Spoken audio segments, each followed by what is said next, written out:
Now this Michael Richards thing. Well, now I don't know him well. I've known him a long time, but I don't know him well. And I can remember years and years ago at the Comedy Store, he would get on stage, and he was always a very dynamic performer. Dynamic to the point that often audiences were frightened. But still, we all got a kick out of it because it was in good fun, and he was and is a very funny guy. And then we see this thing today where he goes nuts in some kind of club and is screaming at people. Have you talked to him? Do you know anything about this? I did talk to him. I talked to him today, and you know, I was extremely upset about it, and he is extremely upset about it. And I asked him if he would come on the show tonight so that he could explain what happened, because it was just one of those awful things, and I think he's a little mystified about what happened, but I think most importantly he wanted to... We have him live via satellite from Los Angeles. All right, this should be Michael Richards. Michael, are you there? Yeah, I'm right here. Hi, Michael. Welcome to the show.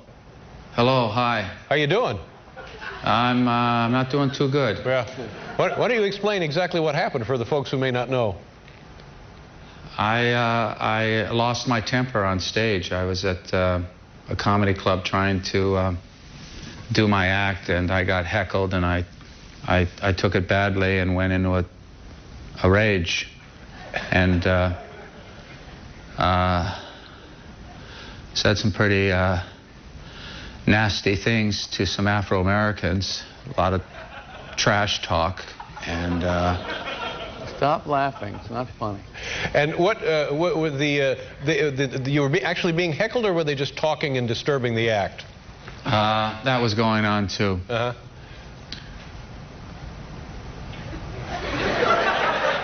And did you? I know. I mean, I hear you in your audience laugh, you know, and it's. I'm not even sure that this is where I should be addressing the situation. I've already heard you make some jokes about it, and that's okay, you know. But I'm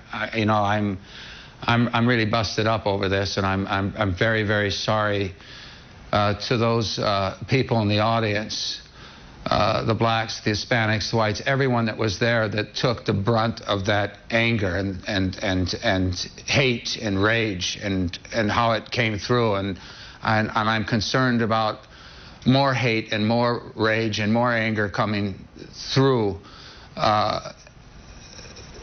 not just towards me, but towards a black-white conflict. There's a great deal of disturbance in this country and how blacks feel about what happened in Katrina. And you know, many of the comics, many performers are in Las Vegas and New Orleans trying to raise money for what happened there. And for this to happen, for me to be in a comedy club and flip out and say this crap, you know, I'm deeply, deeply sorry. And I'll get to the force field of this hostility, why it's there, why the rage is in any of us, why the trash takes place, whether or not it's between me and a couple of hecklers in the audience, or between this country and another nation. But Michael, let me interrupt here for a second and ask a question about had the people doing the heckling, or the people who were not paying attention, had they been white or Caucasian or any other race, what would have been the nature of your response then? It may have happened. You know, I'm a performer. I push the envelope. I work in a very uncontrolled manner on stage. I do a lot of free association and spontaneous. I go into character. I don't know, in view of the situation and the act going where it was going, I don't know. The rage did go all over the place. It went to everybody in the room.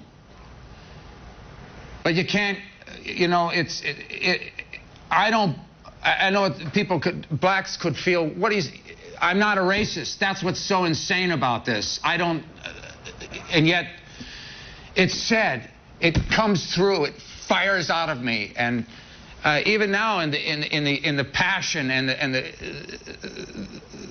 that's here as I confront myself.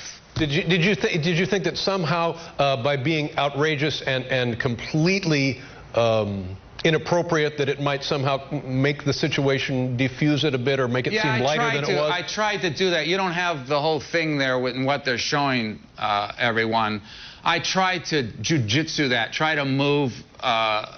You know, you do that. I got a microphone. I'm trying, but it didn't work out. It was you talk about a bad night, you know. Yeah. That's, you know, it's just what everyone says. What happened afterward? Did you talk to the people and apologize to them? I went out there. I went out there, and I did talk to some people. I even went back to the club that night to get back on the stage and to work, to get back on the horse, as they say. And I did. I apologized to quite a few people, but I didn't talk to all of everyone. They left. And I don't know how to get in touch with those people. And then, of course, they've gone to press, as I think they should. The fact that there's that kind of solidarity and confronting those kinds of remarks, I think it's important for the Afro-American community to make sure this kind of crap doesn't come about. I'm sorry that it happened. And having apologized, is there much more you can do, much more you would like to do? I just have to do personal work. I'm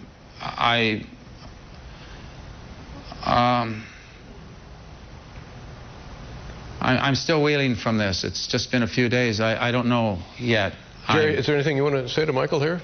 I know Michael many years, and I know how he works on stage, and none of that justifies what happened. But I've been talking to him today, and he's someone that I love, and I know how shattered he is about this, and he deserves a chance. That's why I wanted him to come on. He deserves a chance to apologize, and that's all he wanted. And thank you for letting him. My pleasure. Thank you very much, Michael. I appreciate it. I know it's difficult, and I certainly hope you don't have regrets about being on this show this evening. Thank you. All right, take care. How about that? Whoa. Wow. That was good. Yeah, I guess. That was good. Yeah. Well, I guess we can just go home now, can't we? Yeah. Well, this will be a breeze to segue back into comedy. Yeah. We'll be right back here with Jerry Seinfeld.